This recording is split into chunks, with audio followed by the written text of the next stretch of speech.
Si l'on peut constater au Japon, comme dans bien d'autres pays, un certain déclin de la vie monastique, les laïcs, par contre, sont de plus en plus nombreux à vouloir pratiquer le zazen, et des dojos modernes se construisent un peu partout. Plusieurs Japonais m'ont même dit que la découverte du zen par les Américains, la mode du zen en Europe, n'était pas étrangère à ce regain d'intérêt, surtout chez une jeunesse volontiers prête à imiter l'Occident et ce qui lui tient lieu de culture.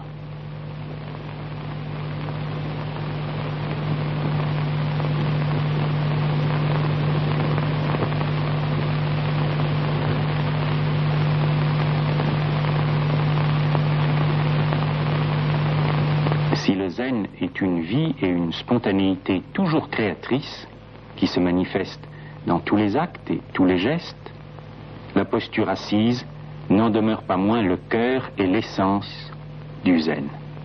Plusieurs millions d'enfants japonais en font déjà l'expérience. Le zen, c'est une question d'être. Être ou ne pas être, oh oui, voilà la question.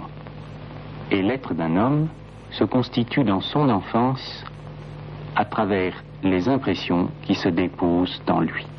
Or, dès les premières années, les enfants sont aujourd'hui sollicités par l'avoir et non par l'être, appelés à la dispersion, soumis à toutes les suggestions, du moins dans les sociétés techniquement développées, dans le monde profane où les aveugles conduisent les aveugles.